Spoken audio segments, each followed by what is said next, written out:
You're listening to So Much to Say on TLV1.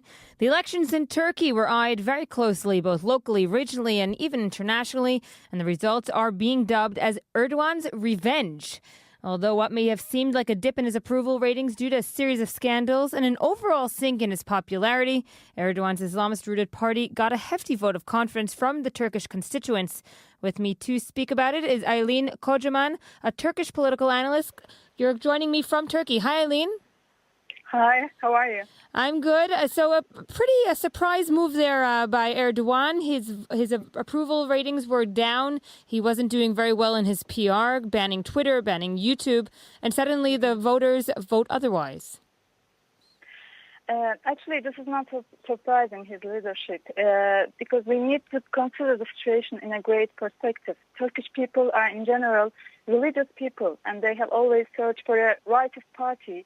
And there's a truth that AK Party, AKP, has changed so many things in Turkey, and people does not want to ruin the stability of Turkey.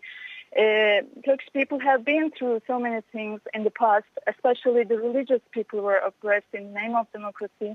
Now there's a party which addressed to the majority. They trusted to AK Party for about 12 years, and that's why they do not want to. They do not give any credence to the accusations. That was actually expected before the elections. And, his Erdogan had gone through a series of scandals throughout the past year. Of course, the audio recording between him and his son was just one of them. And now he has pretty much voiced his threats very loudly after the election. And he told thousands of supporters that his enemies, and I'm quoting, will be brought to account and we will enter their lair. He's trying to obviously threaten these opponents. Who are these opponents and what can he do to them? He is thinking that this opponent is the Gülen community. He has been always suspected about the parallel construction within the state, and he has always have a suspicion about the Gülen community. He thinks that they are in the state and they are doing some illegal things against the government.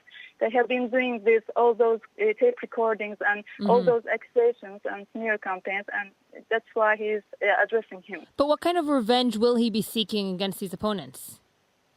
Actually, he is saying that some of the people are going into the state in an illegal way. I'm not sure, but he's thinking of making some kind of renewal within the police and also other institutes of the government. Mm-hmm. He hasn't really defended himself against all these charges of corruption that were brought up to the public agenda in Turkey and also internationally. He, in fact, seems to be more determined to crush anyone who tries to question his rule. Actually, he thinks that he always said that he is not doing anything about corruption. He thinks that he always did so many things for Turkey and also for other Islamic countries in general. So he is always saying that, and he thinks that it's kind of a smear campaign against him.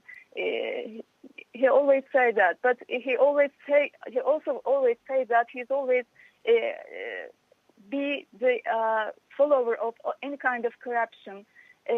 He also said that too. And there are elections in August for president. Do you believe that Erdogan will be running now that he has his new vote of confidence from Turkey? Actually, he's not talking about becoming candidate of presidential elections, but in my opinion, most probably he will. If he becomes candidate, there is a huge possibility of his being the president. Because people think that he is the one who changed Turkey a lot, not the AKP, not the party, but himself. As you know, for the first time in Turkish history, we, the people, will elect the president of Turkey. So the results of the election will not be so different from the 1-2 days ago, I guess. I believe people will again vote for him. Okay, Aylin Kocaman, a Turkish political analyst. Thank you for joining us. Thank you very much for having me.